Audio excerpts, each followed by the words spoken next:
Hi folks, welcome to Between Awesome and Disaster. This is your host, Will Carey. I appreciate you tuning in and hope you're having a good day. I'm feeling very grounded after the conversation I just had, which is the basis for today's episode. My guest on the show today is comedian Kunal Arora, who is a comic that I had not seen for a while, but every time I saw him, I always found him very funny and very thoughtful. Like his jokes are very well thought out and insightful. And part of the reason that I had reached out to him is because you may have remembered a few episodes ago I mentioned that I had done some traveling in India and Nepal, and Kunal had recently done some traveling in India as well. And so I thought that might be an interesting way to start the conversation, and he had also performed while he was over there, so I wanted to hear about his experience, as I am very interested in performing internationally. And it ended up being a really, really great, really thoughtful conversation. And he, if you're a comedian, if you're just a person who struggles on occasion, who's faced some hardships, Kunal has some very grounded perspective on not only comedy but on things he's experienced in his life, and it was really quite beautiful to hear him lay it all out. I felt like I felt differently about things while I was listening to this conversation. So I hope that if you enjoy this and this means something to you, and if you know it might mean something to someone else, I hope you share it, not just because I want people to listen, but because I feel like this could actually, be a positive thing for people to hear. And it was really great to sit down and chat with my friend Kunal. So let's just we'll just go right into it, and I'll talk to you guys a bit afterwards. And if you guys enjoy this, tell a friend. That's all I'll say. And thank you for listening. And let's go to my chat with comedian Kunal Arora.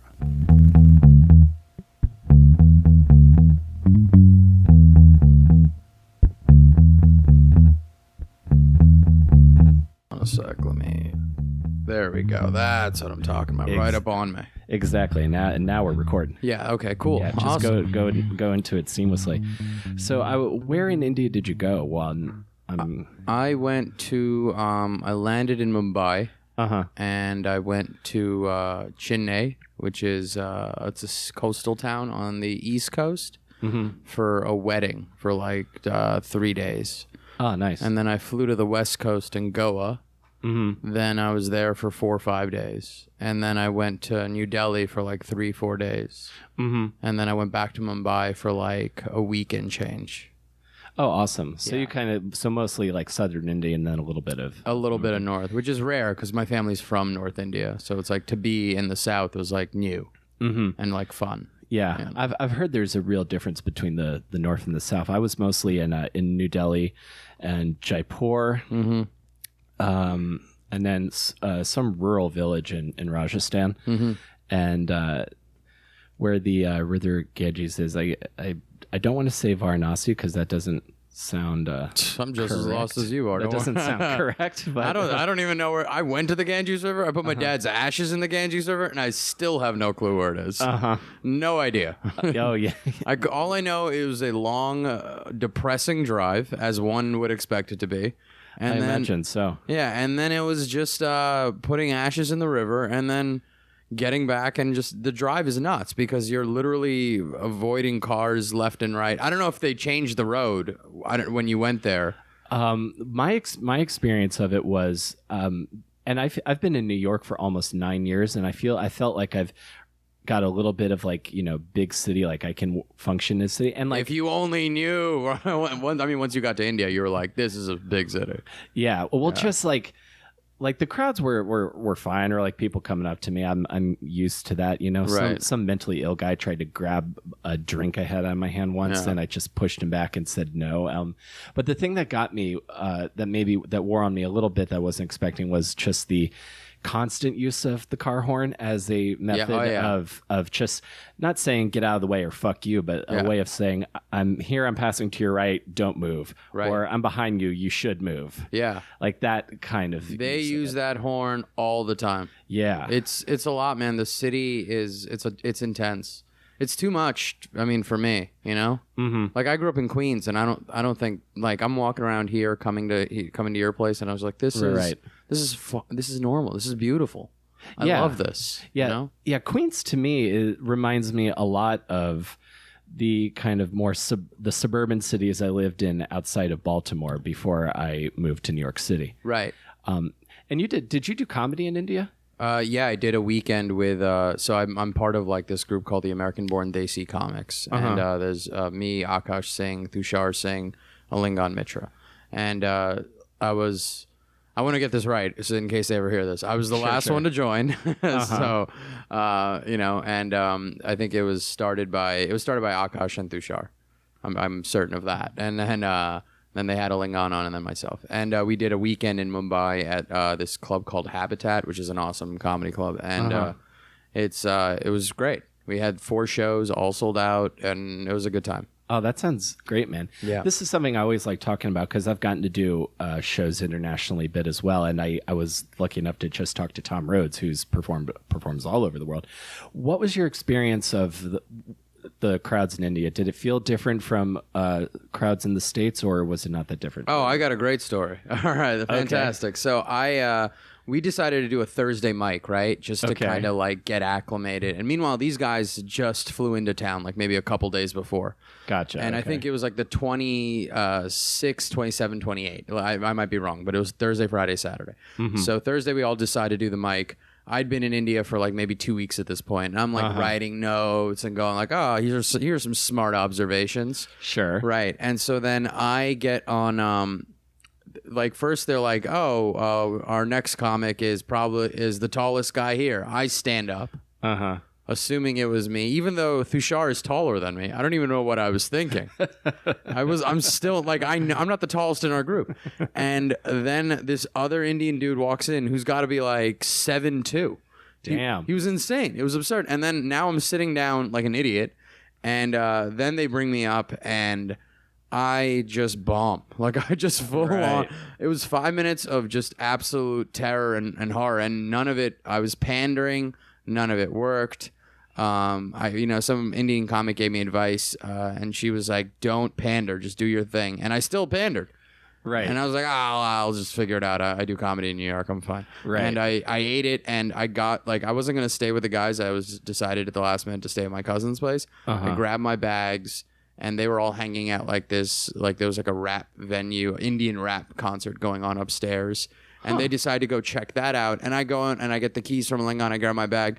And I just sulked out of there. Sure. And I just went back to my cousin's place. And I remember writing on Facebook that I bombed so hard that it was like, you know, India and Pakistan have like nothing to worry about in terms of confrontation. This is a bigger confrontation.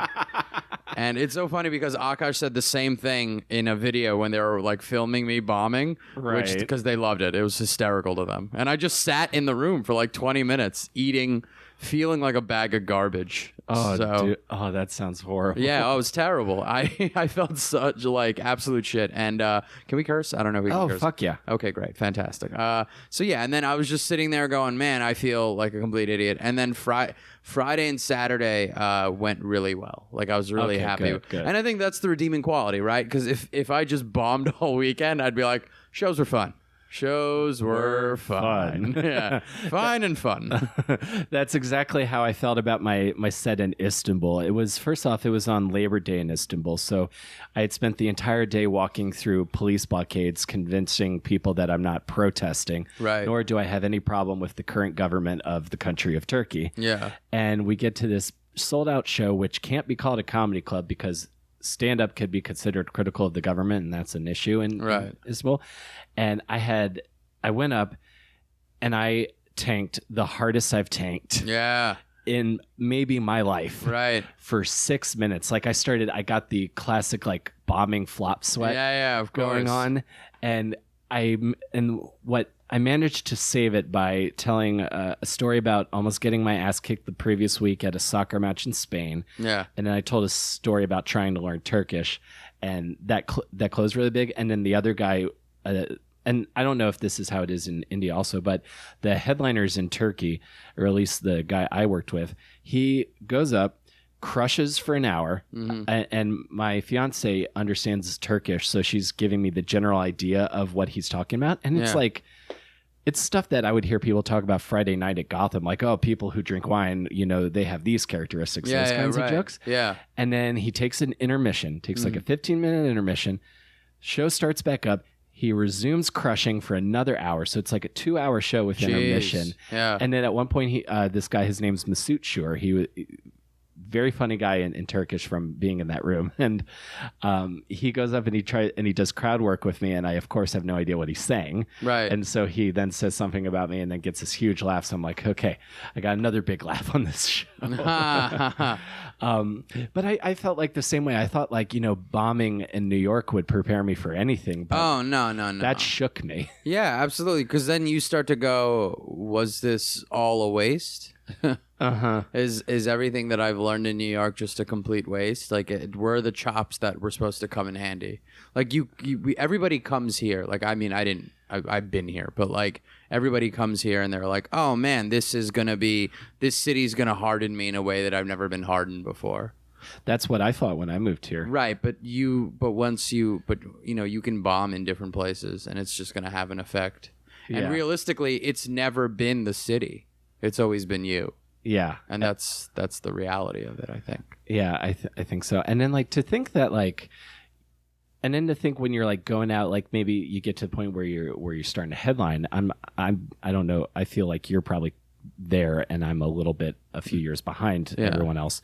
Mm-hmm. But you start thinking like, oh, I'm hardened from doing all these spots in New York. And then you go out like Friday night late show in like Des Moines. Right. And it's like a huge like pro-Trump, like working class kind of crowd, and you've got to entertain them. That sounds more challenging to me than making a bunch of like hip kids in Brooklyn laugh. I don't think so at all. I think that I don't know what it is, man. Maybe it's just my particular style or brand of comedy that I just don't think that working class people, for some odd reason, even Trump supporters. And none of my stuff is really all that political. And I think that might be why, because they're just looking for a way to laugh like anybody else. Yes, you could be a Trump supporter and you still enjoy comedy. You know what I mean? Like it's not like all of a sudden you support Trump and then the ability to laugh is out the window. So I find those places more comfortable personally than places like Brooklyn, like Williamsburg, or like Greenpoint. I live in Greenpoint and I still don't find it. I find it, what really upsets me is I used to run a show down there and I would get the crowds were just these like hip kids, And well, everyone is trying to thinks that they know what comedy is and they think they can beat the comedian. Right. And it's just like but the beauty about my show that I ran, fortunately I had a lot of friends from Queens coming. So they would come in and they would laugh and they would have a good time. And everybody else who wasn't having a good time, that's their loss. And then they got on board because they're like, oh, everybody else is having a good time. Why aren't we? And then that's what kind of changed the dynamic of the room. Like, and when my friends couldn't make it, you could tell because then it was like this, I'm going to stump the comedian nonsense. Yeah. That's actually a really good way of thinking about it, that I'm going to remember to I'm going to keep that thought in my head. Because I feel like that's a relatively recent thing. The like, I'm going to outsmart or like stump the comedian. Yeah, I think that I don't know. I think comedy people have never. I don't know, man. I don't think enough people respect stand-up comedy. But then I don't think comics. Definitely not. Comics don't respect stand-up comedy. We don't respect it at all. Like we claim that. And this is coming from a guy who's like a purist. Right. Like I feel like I'm one of the, I feel like I'm a huge purist for the art form. I would say that. Right. And thank you. And it's just like, but at the same time, I think anybody would be like most. I mean, like 99%. If you said, "Hey, listen, I got this writing job for you," or "Hey, I got this acting gig for you," we'd be like, "All right, well, I'm out. Right. I'm gonna do this instead, and then I'll come back to comedy." But if you truly love it, you would do both, and I think that's the exception. Is that those that can do the both will, and those who just are like, "No, I'll just pursue this instead." Yeah. You know? Totally. And I don't know. I don't think enough people really value it. We're only using it as stepping stones to something else. Yeah. I don't even know what my stepping stone necessarily is. I don't think it's. I still think at the end of the day, I can only do stand up. Right. Well, anything else I do, like podcasting, is all in support of the primary goal, which is stage. Like, Right. Like Bill. Like how can I have some clout to get more stage? Because I don't, and I'm curious if this is what it was for you, but I remember being in college before I started stand up late. Right. But when I finally found it, I went, oh, How old? I must have been like 23. Okay, So- that's not late at all. Yeah. So I was 25 when I started. Oh, okay. So Yeah. you started in your 20s also, but Yeah. so I'm curious if this is how it is for you, and then I'd love to kind of trace this a little bit. I was going to school for theater, but I was like never going to get cast in leads. Right. And then when I found, and I was like, I loved Mitch Hedberg, and like I loved Dane Cook. I loved all of those comedians that were getting popular in the early 2000s. Dimitri Martin, like. And then when I saw that there was an open mic near my college campus and I went and it went decently, I went, oh, I found my thing. Right. So it was a relief Right. when I found that stand-up comedy was my thing. I was curious if it was similar for you. No. Okay. This is the thing. So I tried it in college. I took a comedy class. Mm-hmm. And I was like, okay. And I went to a couple open mics when I was in college. And I was like, I'm not going to do this. This is stupid. I have a girlfriend. I've got a job. I'm not going to pursue this outside of college. Like, I'm not going to do any of this nonsense to me. It seems ridiculous. It does. To stand around at night with a bunch of, losers that I perceived as losers and just go, I'm not going to do this. So I didn't. And I think that was like 22, right? So 25 rolls around. I literally have done nothing in the meantime. Just jumped from thing to thing. I ran a blog. I was doing videos. None of it was funny. The articles were mediocre at best. I think I was making maybe $40 a month off ads on this blogging website that I started. And I was just like, all right, man, let me give stand-up a shot. And a buddy of mine, Derek, said to me, he's like, man, I went to an open mic. I bombed horribly. Same people who I'd seen before from those years prior remembered me and drowned me in the bucket. Man. Where they put me last. And it was only years later did that person admit to me, he's like, you know what? If you thought you could be happy, I wanted you to suffer for it. God damn it. Right? And That's like soap opera shit. Yeah, that's like movie villain. Yeah, it's movie villain, right? Kind of stuff. And he's like, yeah, if you think you could find happiness elsewhere, then fine. Let's see if you can deal with this. And I sat in my car and I cried and I was like, I have literally nothing going on. And so then I decided I've never taken anything seriously in my life ever. I never had a hobby that I really cared for. Didn't play sports. I think the only thing that I've done through the course of my life consistently is play Zelda. That's really it. So I just said, I guess I'll do this then. That isn't too. I mean, I don't think that's too dissimilar from what my experience was. No, it's not. It's not. Because I just found that mine's just more dramatic. Right. You had the guy who's like, and I feel like that's a New York welcome to New York, the New York. Yeah, but he's the visitor. Fuck him. You know what I mean? Like I'm the guy. I'm from here. Like I shouldn't be getting this kind of nonsense. He shouldn't be like movie villaining me. I should be movie villaining him. Exactly. Yeah. So you're born and raised in New York City. Yeah, in Queens. Yeah. What part of Queens? Flushing. Flushing. Yeah. I love Flushing. Who doesn't? Anyone who says otherwise is an idiot. Yeah, I agree. You've clearly never been there because it's far, but there's so much good food out It's there. a treat, man. It's amazing. Yeah. Okay, so you grew up in Flushing. What was your my only understanding of Flushing is the Chinatown, but does it still feel like city when you get to certain parts of Flushing? Does it get more suburban? What was your home life like? Like, okay, so there was like there was a bigger Indian population and a bigger Korean population back in the 80s and 90s. Right. And then I think that like Koreans slowly moved out to Long Island, Indians slowly followed, and but it was still like, man, it was every race other than I guess white people. Right. Yeah. I grew up in like what would one consider, I guess, a utopian society because there was no such thing as a majority. Yeah, that's even though there was an overwhelming amount of Chinese people, there was still no such thing as a majority. Yeah. So it's very, I mean, don't get me wrong, like upon retrospect, I realized that there was racism and definitely a lot of bullshit. But at the same time, like it was pretty solid to live in a place where you didn't feel necessarily like, you know, like like I remember talking to friends who went to school where there's like 4 Indian people in the whole school. And then like 2-3 Asian kids, and then everybody's white. And like that's like nuts to me. You know, there was a white guy there's this guy, I remember he's like, oh, he tried to like put this on us. He was like, oh, he's like, man, you guys are just like Asians or whatever. I'm white. And we're like, your name is Igor. Like you are Russian. Yeah. You can't pull the white card on us. Like your grandmother has numbers on her wrist.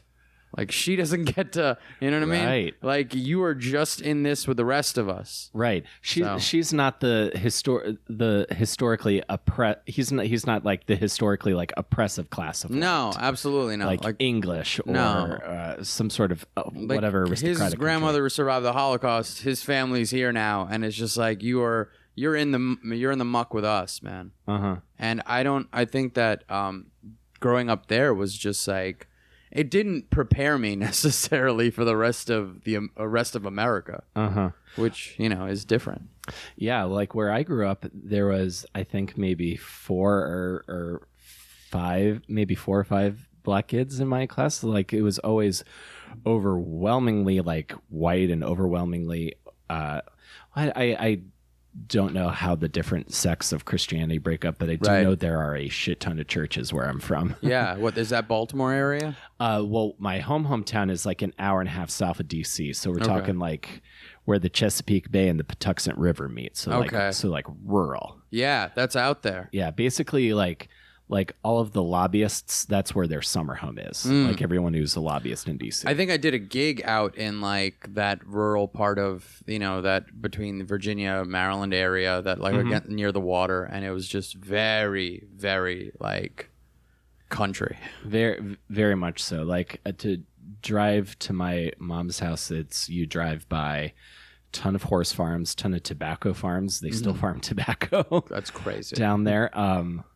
It's like, and I said this recently when my fiance, who's born and raised in Brooklyn, that's cool. When she went to visit my family for the first time, she started to lose her mind a little bit after like 3 days. Yeah, of course. Because I'm like basically one step away from like being off the grid. Yeah, right. Absolutely. Where in Brooklyn was she raised?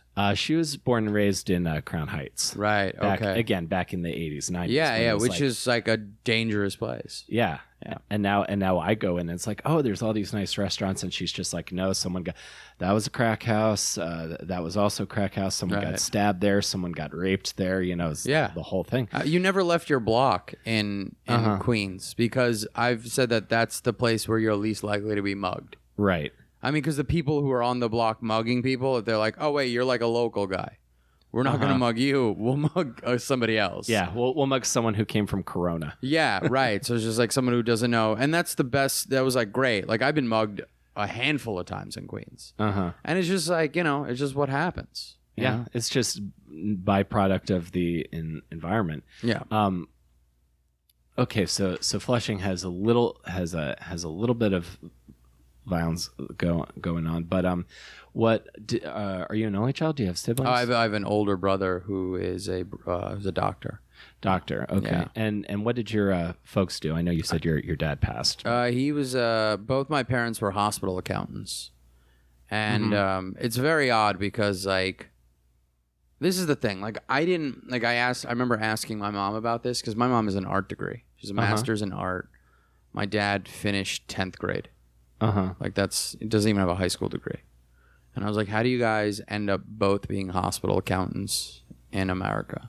And she goes, I thought there'd be like some sort of like, you know, like, oh, we got our CPAs or something.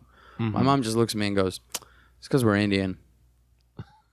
They just gave us the jobs, and I was like, "That's wild. That's wild to me." Yeah, yeah. Like you just stereotyped yourselves into getting this job. Wow. So yeah, that's what they did. Like they weren't like my mom has a really good memory, so she can memorize like a lot of numbers, and I guess my dad had some sort of hookup, but still, like you know what I mean? Like they're right. Yeah, it's like you figured you would need a little bit more than 10th grade to be able to be an or like a accountant. master's in art, like but you know that's nuts. I don't know. I've been thinking about like their whole experience here. Like imagine like learning a language because you have to, man. You're just thrusted into this place, and the only person you could speak to is your husband.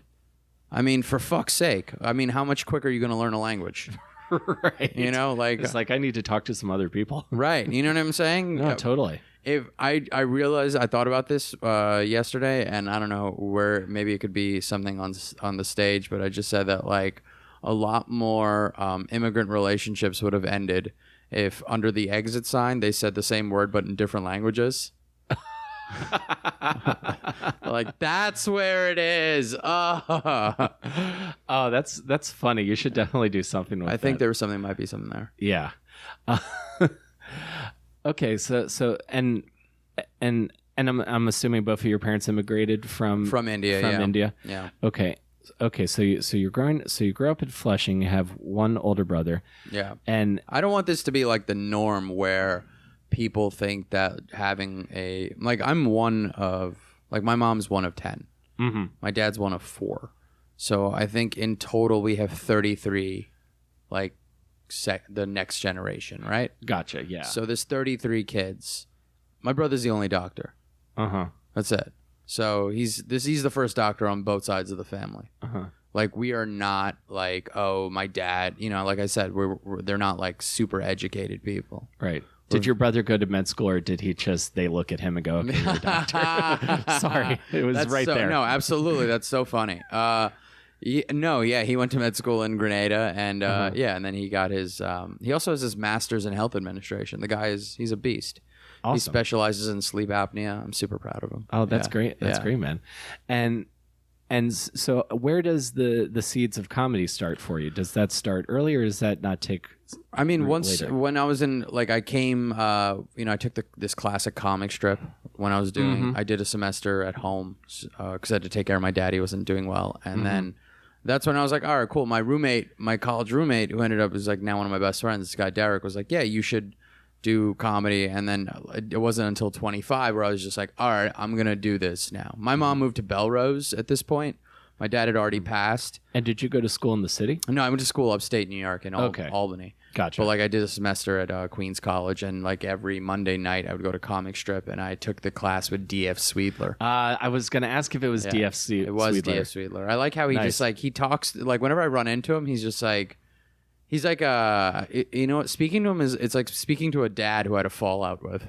I was like, I still do this. I'm still out here, you know? Right. And he's just like, how are things? Things are good. Yeah, I'm like, things are good. He's like, good to hear. Yeah, because that's like his spot is the strip. I've never absolutely. seen him anywhere else. No, of course he doesn't go anywhere else. So, and then he, and then I was like, I'm not gonna do this, and then I start doing it at 25, and I just didn't stop. You know, I moved from Belrose. Like my mom lived in Belrose, which is like the last stop in Queens, like the last town in Queens. Gotcha. Before Long Island, and then I said I was gonna move to the Village, and I found this apartment with a comic and a rapper. And nice. That's a good setup. It was a good mix. The rapper's name was Prem Rock, and the comic is Charles Gould. Charles Gould. I haven't seen him in forever. Yeah, he's in L.A. now, and like the funniest guy in the apartment was the rapper. Still is. He still is the funniest guy comparatively to me, and like me and Charles will both admit it. Right. That's interesting. You bring that up. I've had a couple rappers on the show, and one of them has a background in doing stand-up comedy. He did like stand-up at open mics in San Francisco. Working up, like transitioning from being a drummer in punk and metal bands to getting on the stage as a rapper. Yeah. So I found that really interesting. I mean, we're all just trying to find our creative expression. You know, sometimes I think like maybe it's not stand up, maybe it's rap, and I'm like, what am I, an idiot? It's definitely not rap. Yeah. No, I do not have the vocal strength to be a rapper. I'm too soft. Although there's this. Are you aware of this trend of emo rap that's happening right now? No, I'm not. And man, I can't wait to hear about it. Oh, dude. I feel like it's going to be so funny. I'll play you something after we get, I'll send you some links after we get out. But there's basically the two big ones there's this guy Ghostmane, and then there's this other guy I like named Lil Lotus. Basically the dude that would have formed like a hardcore band or like a punk band, and the guy who would have formed like a pop punk band or like a screamo band. Yeah. But instead they're rappers. Of course. So it's different. Like the songs are all like 2 minutes long and they're mostly verse. Yeah. But it's kind of interesting. I'm trying to be opened up to it because I mean, I think like a lot of music is starting to blend in that way, right? You'll see like, I remember when AFI, like the lead singer Davey Havoc, he did like this, like sort of like this instrumental, like beats, centered around beats, kind of. I feel like I remember that. Yeah, it was like this whole album they put out with this other dude, and it was called, I think, Sex Cells or something like that, and it was something ridiculous, but like it was all basically like house beats. Yeah, but it was him singing over it, and it's just like a definite departure from AFI. Oh, 100%. Yeah, and I think that's what's happening now, right? You're seeing more and more of that in music, where people are starting to experiment with, it's no longer just like your traditional beats, or it's not traditional guitars and drummers and stuff like that. And it also makes sense too, man. Splitting money with like 4 or 5 people has got to be like a pain in the ass. Yeah, and especially if you're in a big city like New York, I find I bet it's much easier to program a drum machine than it is to find a place where you're not going to get in trouble with a live drummer. Exactly. So it makes total sense, and there's some actually really interesting, cool stuff that's happening. Yeah. Okay, so you started the comic strip, and then what year was this? I'm curious, like who else was around? Let's see. The year that was when I was in college, when I took the classes at comic strip. So that was 2006 or no, 2004. 2004. Okay. Yeah, 2004 is when I took the class at the comic strip, and then I did it for a little bit, and then I said, I'm not doing this. So I never really even consider my start date 2004. You consider more, I guess, would be like 2009. Yeah. Okay, so that's just before I moved here. I was, and who were you seeing? What like were the places you were going during that time? When I was in college, or when I was 25? When you were 25, because I'm thinking like maybe Littlefield might have still been a thing. No, I don't know about Littlefield. I went to Legion. I went to O'Hanlon's. I went to, where else did I go to do mics? Man, I did. I should have. I did this thing to see how many mics or shows I could do in a month. I think like a couple people were doing that, trying to see. And I got up 75 times in like 30 days. Nice. Yeah, I was pretty solid. I was very happy about that, while maintaining a full-time job. Yeah, that's a good number. That's like what, 3 or 4 a night? 3 or 4 a night. Yeah, it was pretty rough. I think there was one night I just couldn't do it. I was too sick. But yeah, I think there was that. There was like just a bunch of pit mics were really big at that point. The 11 o'clock. Yeah, the 11 o'clock pit mics were really huge at that point. I was seeing a lot of like people, regulars. And then I started barking at the Lantern. Yeah. Lantern's turned into like a really good spot. The last time I was there, it was I was like, oh my God, am I really this funny? Yeah. No, it's a good time. I love that about that place. Yeah. Like now? Yeah, now it's still very good. really good. Yeah, I just never had the personality for barking. I'm either too shy or I just don't have it in me. So what I always did, like I was a door guy at a club for a couple of years. Which club? The Laughing Devil. Right. Yes, I remember. I heard that on Kevin, the episode with Kevin McCaffrey. Yep. Yeah. I used to see. I him remember all the seeing time. you there too. I remember like not often, like just a couple times. But yeah, I feel like I remember when you came in. I saw so many people come through, and there was always that little bit of like, don't forget I do stand up also. Of course, when you work at a place that does comedy, it's so easy to be seen as that person. That's, and it's just comes with the job, right? Like if you bartended at the Creek, for example, people were like, "Oh, it's the bartender." He's like, "No, I do comedy." Yeah. And it's like, oh, okay, I guess the bartender does comedy now. Like people are such shitty about it. I know. They'll never forget that part. They're like, oh, hey, the door guy does comedy now. It's like, no, I was doing comedy before I was a door guy. Whatever, door guy. People are animals. Oh my God. And I told the former owner of this, Steve Hostetter, because like the most viewed thing comedy wise that I'm related to is this video from when Rich Voss was headlining at the Laughing Devil, and this guy was just so drunk. I mean, so he was such not like a fun heckler, but like a toxic heckler. Yeah, of course. And I had to kick him out, and he pushed me and tried to start a fight with me. It got gnarly, and then Steve had to come in, get in between us so that he wouldn't punch me, because I can't hit him first. A, I'm much bigger than him. B, he's old. It's just a bad scene. Mm-hmm. So my whole goal now, it used to be like, oh, maybe I could get on at Whiplash, or maybe I could get on at Cabin, or get on Late Night eventually. Now I just want to do something that gets more views than that video of me almost getting into a fight with an old guy. That's so funny. Yeah. But it's funny how like we focus on these bar shows that we always wanted to get on. I know. None of them matter. Yeah, that's why I really started focusing more on podcasting, because I thought about all these great bar shows that people talk about, that have all these great comics. Right. And New York City just paves over its history, man. It's great. I love it. Yeah, if you hang on to that too long, you'll end up like a ghost wandering around your old haunts going, why is this speakeasy a Ross? Yeah. Good. Yeah. That's what I love about New York City. It's like on the one, and it happens to me. It's happened to me, man. There was I remember like there's a place that my mom used to get pizza when I was a child, right? It was called Gloria's, and it was in Flushing, and it was like everybody went to this pizza place. Like you would get a slice for 50 cents. It's back in the day, and she has such fond memories of it. And now it's like it became a McDonald's. Yeah. And don't get me wrong, Gloria's reopened, actually. Their grandkids reopened the restaurant at a different location 20 years later. We took my mom there for her birthday. We all cried. Oh, that's a sweet story. It was very weird, but like, yeah. And it was cool. But like, that's what I love about New York City, is that you come back, it owes you nothing. Absolutely not. And it doesn't care. It doesn't care how long you were here. It doesn't care how long you were gone. Absolutely. I think about that. I was reading this, in Barnes & Noble, they have those big sections of like, oh, New York in like the early 1900s. Mm-hmm. And I was reading the Sunnyside book because I was living in Sunnyside at the time.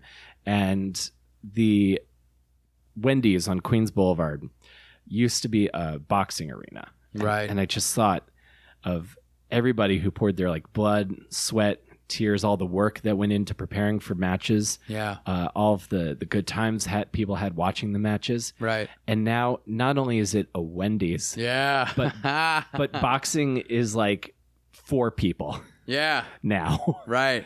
In America. Oh, that's great. Yeah.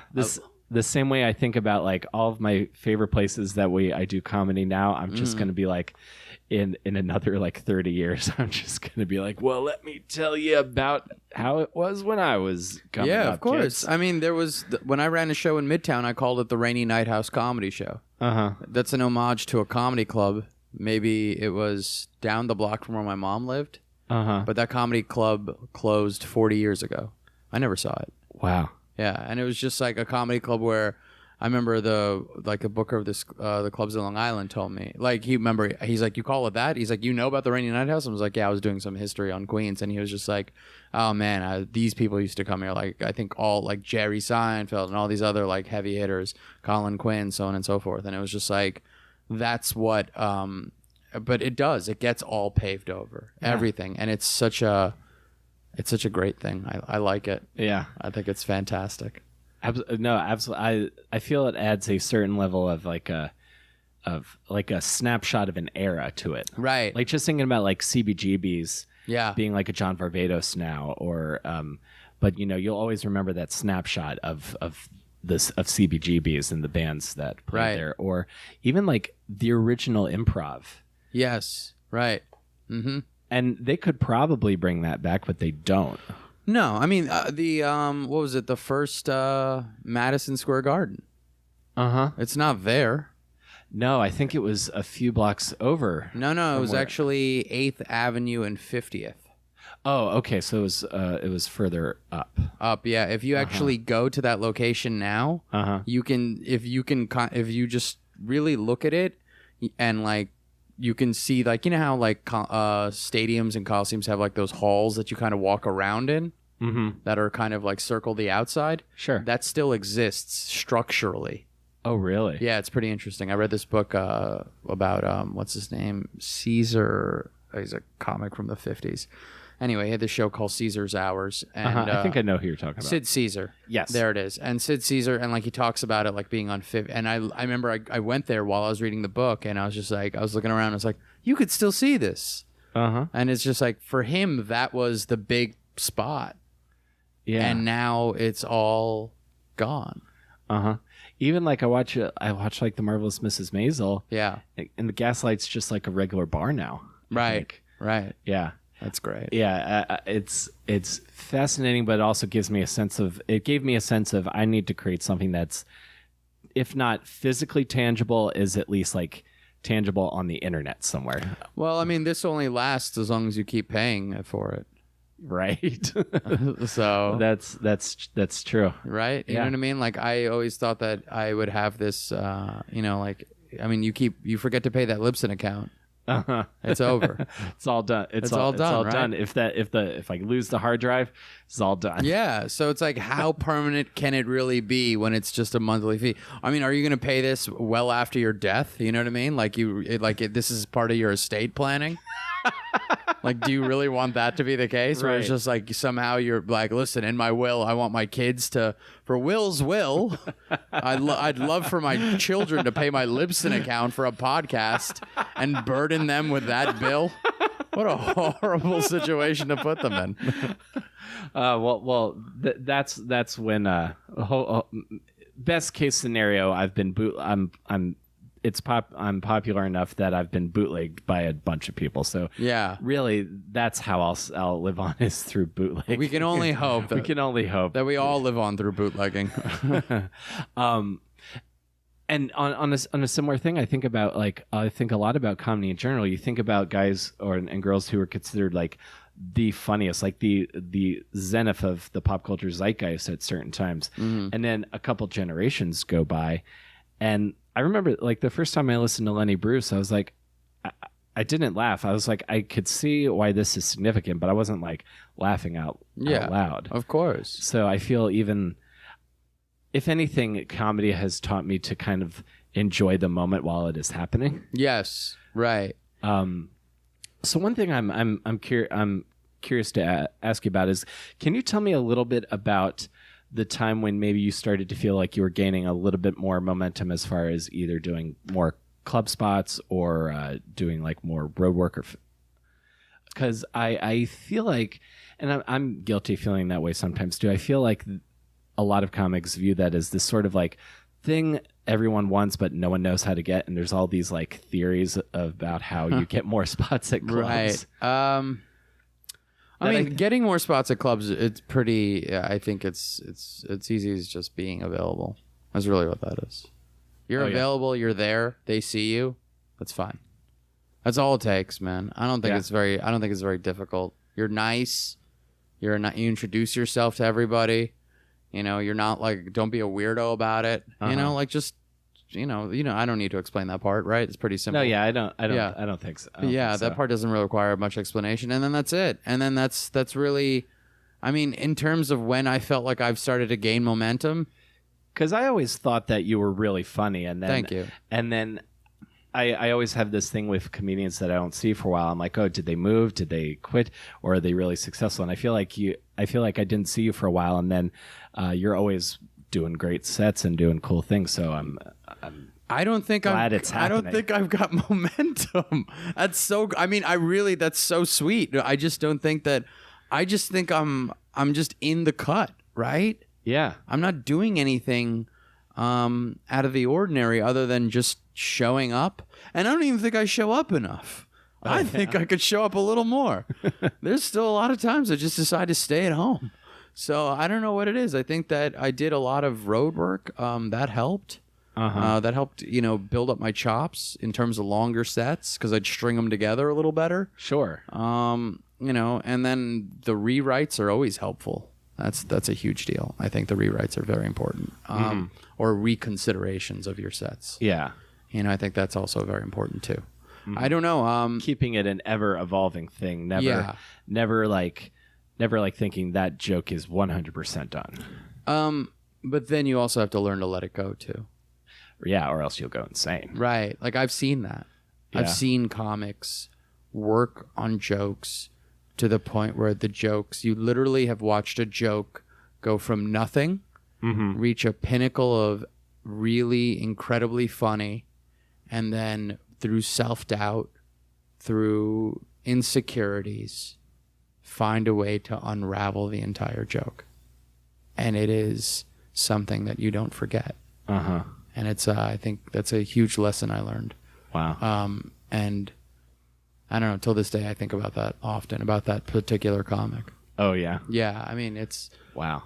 Because it's you just take what you can, and then there's so much more to get jokes out of. Yeah. Life is so ever expanding. There's so many things out there. Oh, 100%. And one thing I hit because I was definitely hitting rooms super hard when I first moved here, and then I hit a certain point where I didn't want to become the open mic comic whose all this comedy is about open mics. Absolutely not. Becomes like super inside baseball. Yeah. I was never the best at open mics, man. I didn't win open mic challenges. I wasn't an open mic hero of any sort. It just came down to there were places that were booking me, and I went there. Yeah. And those places that liked me, when you're liked at a place. Right? Oh, definitely. Like I think that we've both been doing it long enough to figure that out. Like when I go to New York Comedy Club, I feel comfortable there because and I'm just started working there. Oh, cool. And it's not like I feel comfortable there because everyone there is like cool with me. I'm cool with them. Everything's cool. I'm not there. I'm not working there all the time. Don't get me wrong by any stretch of the imagination, but I feel comfortable there. So, and by the reputation that the interactions I have with these people, I'm like, okay, cool. This is a good environment for me. But you just got to find that environment and kind of go there because there's a million people that are going to tell you no. Yeah. So many. I mean, you could drive yourself crazy. I talked about this with my therapist today, and I'm gonna let you in on this little situation. Okay, this is good.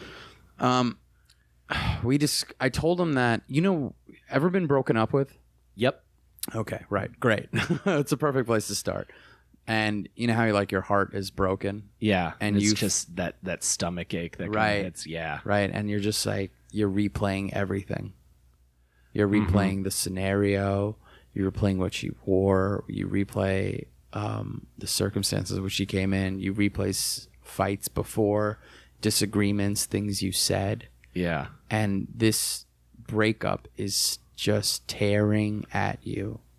And it's like, man, you thought everything was going good. And meanwhile, it's all falling apart. And then it just shatters in your hands. But that instance in which it shatters is just one point in time. Meanwhile, your life continues on. Right. You're still breathing. You're still eating. You're still beating off. Yeah, life is going on. And it's like, I've looked at breakups since, when you can put it in that way, you're like, oh, a breakup is just one small instance.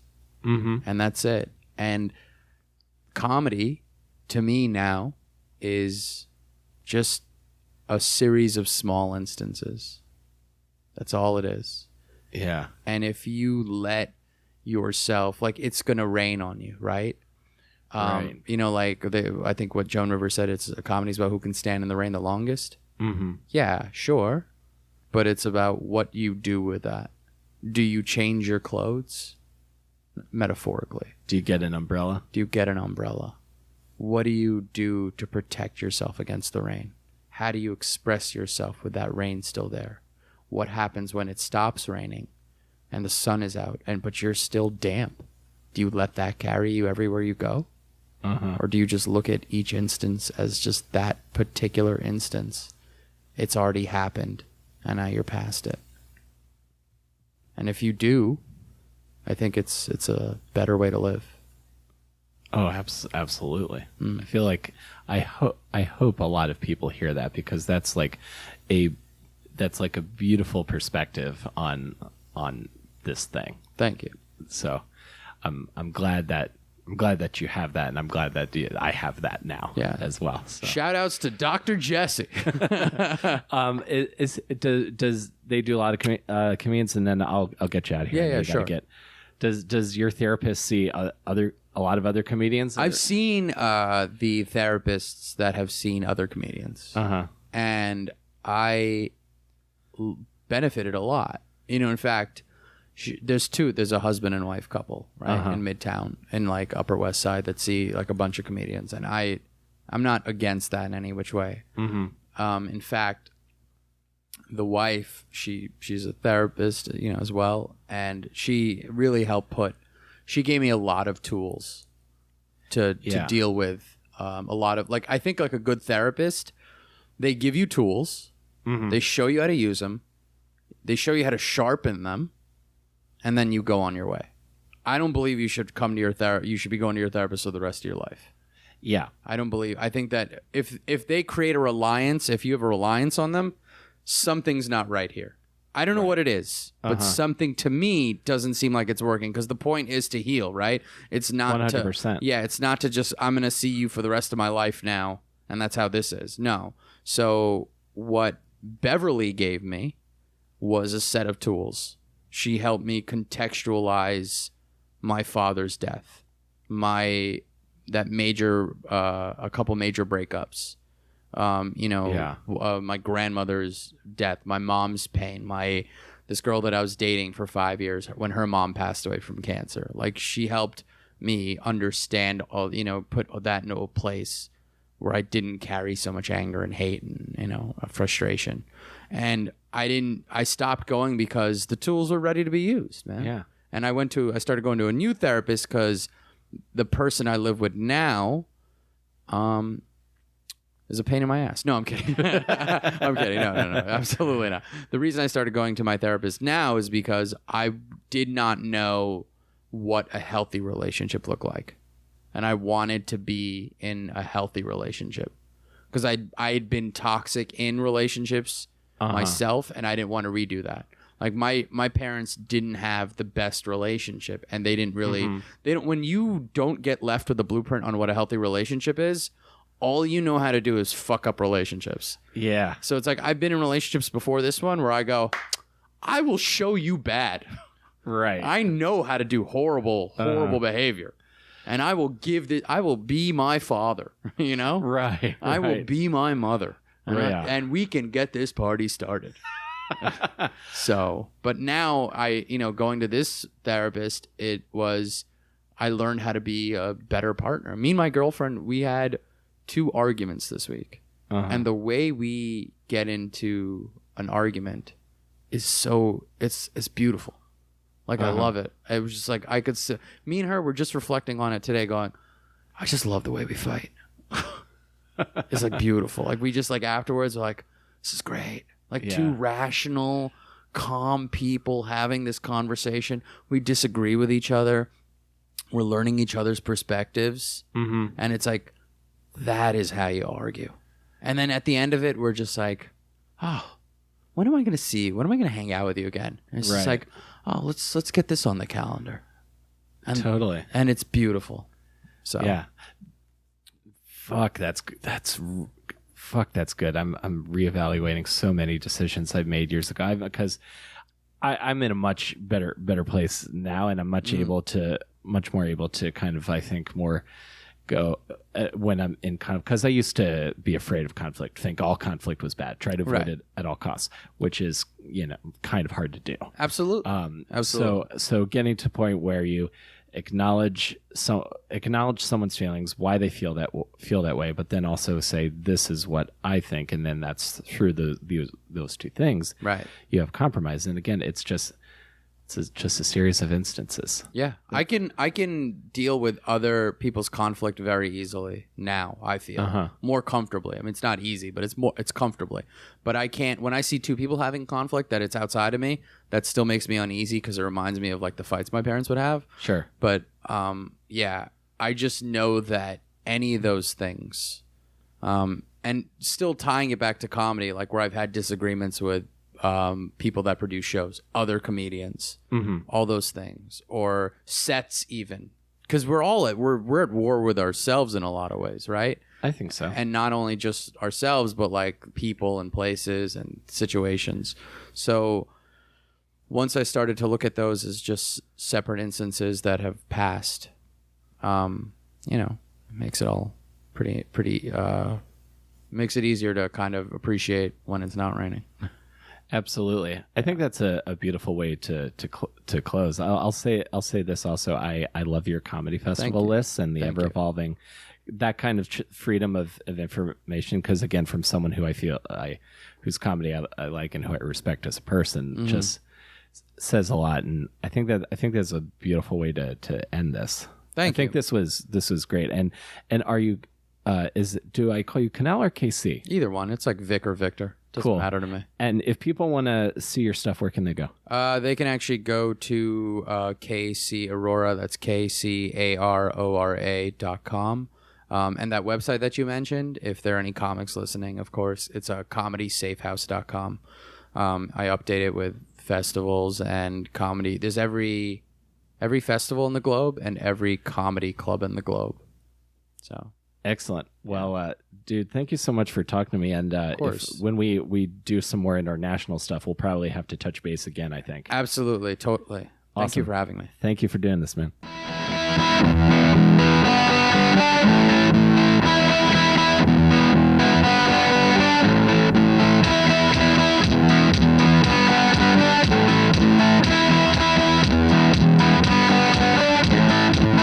I don't know how you felt listening to that, but even as I was in the middle of the conversation, I felt myself rethinking things that I've experienced in my life, as well as getting some perspective on some things that maybe I'd felt a little differently on at certain points in my life. So it was really special, and it was really great to be able to sit and have that chat with Kunal, and I appreciate him taking the time to talk with me. So Kunal, if you hear this, thank you. And if you enjoyed this show, and if you feel like someone who might want to hear this, tell a friend where we are. We are on iTunes and Stitcher. You can add us to your favorite playlists on Stitcher, and you can subscribe on iTunes. That helps boost the presence of the show. And that's all I've really got right now, because I feel like this kind of episode speaks for itself. So I'll just say thank you very much for listening. And if you want to tell a friend, thank you again.